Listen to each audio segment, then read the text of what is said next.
Hi guys, it's Daphne here, and welcome to the first ever episode of The Download.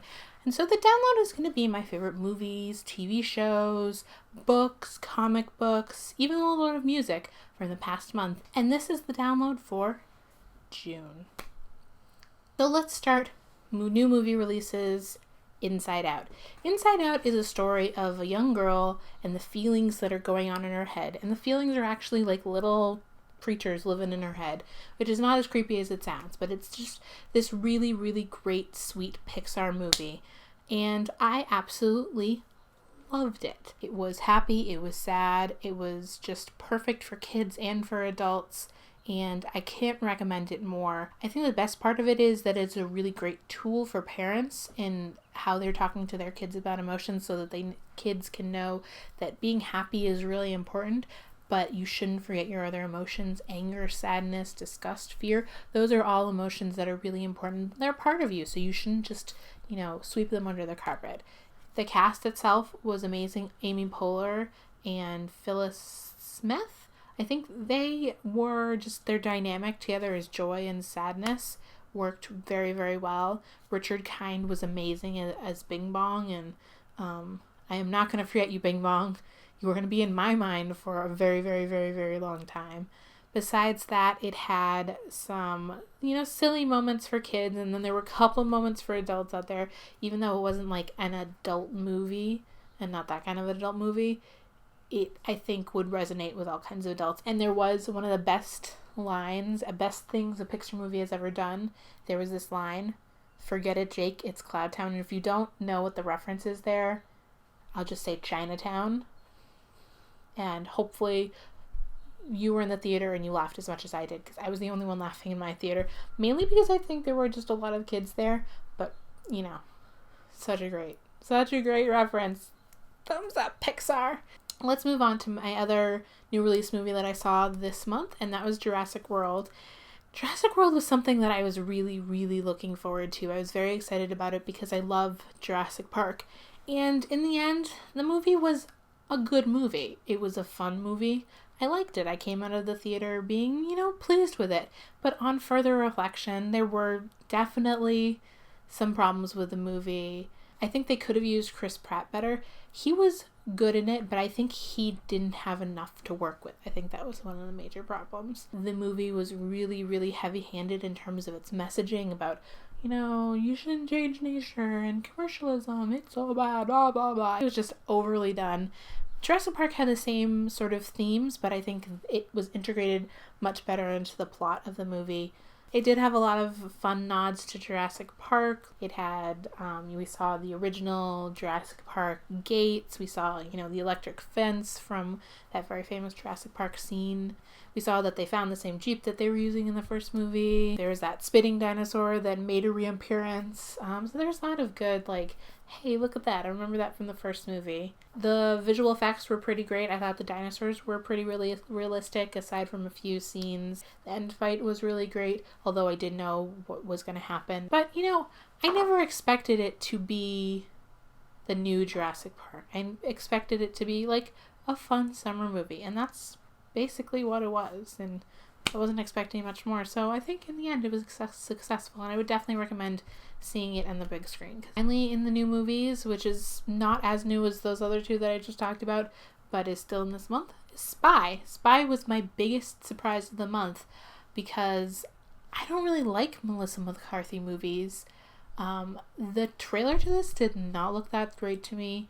It seemed like she was just going to be playing the same Melissa McCarthy character where she can't get anything right, and where she's just super crass in some of her movies, and I think that stuff is kind of stupid. But this movie, I feel like it balanced the different characters she likes to play really well. Part of it was that Melissa McCarthy oh, I'm so sweet, but nobody believes in me, and part of it was I'm over the top and rah, ooh. And I liked that. I think it was really well done. It was really funny. The story itself was pretty, a pretty standard spy story, but it was the characters that made it pretty cool. Liz McCarthy, I really liked her in this. She was great when she was playing against Miranda Hart, who played sort of like her best friend type character, and against the villain in the film, Rose Byrne. They had a really, really good dynamic. And I mean, she had great dynamic with almost all the characters. I can't think of one she didn't have a good dynamic with. And I like that they were sort of playing these sort of exaggerated versions of characters they normally play. So basically, I laughed a lot during this movie. Not as much as some people. There was a woman who was going insane with laughter when I was watching this movie. So I didn't think it was that funny, but I thought it was a good movie, and it was really surprising, and probably one of my favorites so far this summer. So now I'm going to talk about some of the new shows that have come out recently, or new seasons of shows. First, Orange is the New Black, and yes, Orange is the New Black. Is it overhyped? I think it is. Did I enjoy myself for watching it, and did I watch it all very quickly? Yes. I've watched all the seasons now. Now, I don't think my opinion on it has changed over the several years it's been out. I don't think this season was any worse or any better. I definitely like that it is no longer considered a comedy, because I don't think it ever was a comedy. It's not exactly a drama, but it's not a comedy, and comparing it to straight comedic shows I don't think is fair at all, because they're not the same thing. Some of the great things about this season was the relationship between Boo and Punxsutawney. They are really funny together, but also their relationship is really sweet, and I like how they've become friends in this season. Punxsutawney goes through some real horrible times, and her backstory is really sad, so I'm glad that she has Boo to like sort of help her out and be there for her. Of course, there's Ruby Rose. Is that her name? Yeah, I think that's her name. That everybody loves. I thought she was fine. She's very pretty. And I'm not sure why like this overwhelming love for her has come out. And I think probably I was not as impressed with her because I absolutely hate Piper, and all of Ruby Rose's scenes were with Piper, and Piper was particularly annoying this season, and I don't think it's the fault of the actress. I think she does a fine job I think she actually does a really good job of the material she's given, but I find like the character of Piper herself, I just want to punch her all the time, and I'd be like, stop being so stupid and thinking about yourself all the time. I know most people think about themselves and that's sort of the status quo, but I think the way she thinks about herself is unrealistic, and it's so I'm not going to talk about that anymore because it's going to get me really riled up. I also really enjoyed the surprising backstories. Particularly interesting were Norma and Leanne's. I did not expect those at all, and I am very glad that they were put in there because they're sort of like smaller characters, and I really like that some of those smaller characters are sort of being raised up and getting more time, and it's not just the Piper show anymore. One thing I really did not like, I'm going to denote this, there were just characters that disappeared for seemingly no reason, and their storylines were not resolved at all. And I know sometimes that happens in real life, but this is not real life. This is a TV show, and I need some resolution. None of this, like, dropping the ball on stuff for just letting things, I'm going to let them go, and season 4 will pick that up. I have too long to wait between seasons. I basically wait a whole year between seasons, so you need to stop it, Orange is the New Black. You need to stop it. But the next show I'm going to talk about is Sense8, which is another Netflix show. Completely different from Orange is the New Black. It's this drama created by the Wachowskis, and it's about these 8 people that develop sort of a psychic, telepathic connection. It's about the stuff that's going on in their own life, and then what's happening to them because they have developed this telepathy. I really loved it. I feel like it's very, very watchable, and I really love that it's all about the characters. The plot sort of lags behind the character development, and I think that's really, really interesting, and it's not something that you get a lot of these days. Cast itself, really, really interesting cast because it's a very diverse cast. There's people from around the world, gender diverse, a lot of different sexual orientations, all the same age though, because that's sort of a plot point that they all were born on the same day. So not much diversity in there, but I mean, that makes a lot of sense. I will warn you that it is a little bit graphic, both sexually and violence. There's a lot of that kind of stuff going on in the show, but I don't think it's graphic just to be graphic. I think all that stuff really works with the show, so it's not sort of offensive. But if that stuff does bother you, I will give you that warning. I think it's only a 13 episode season, but the final 2 episodes were so tense that they left me breathless, and I just stared at the screen for like 2 hours. But in the end, it is a weird and wacky series, and it's definitely not perfect by any stretch of the imagination, but it definitely kept me watching, and I really suggest watching it yourself. Finally, of the sort of new seasons we've got going on was The Strain. And so The Strain is this show on FX about vampires, but it's not exactly vampires, and about like a medical person who's trying to fight them or whatever. It's going to be having its new season is starting in July, so I wanted to watch the first season before the new one started. And I did originally watch the first episode last year when it premiered, but for many reasons I couldn't finish watching it. But I loved it a lot. It's a Guillermo del Toro series, and he is really great at the creepy and interesting and very like innovative horror type things, and I definitely recommend watching the show. It's got a really interesting mix of characters. I love that the vampires are caused by a virus, and it's all about sort of a viral outbreak. I do think people would have been, like, if it was a virus, they would have been infected a lot quicker than it happens in the show, but never mind.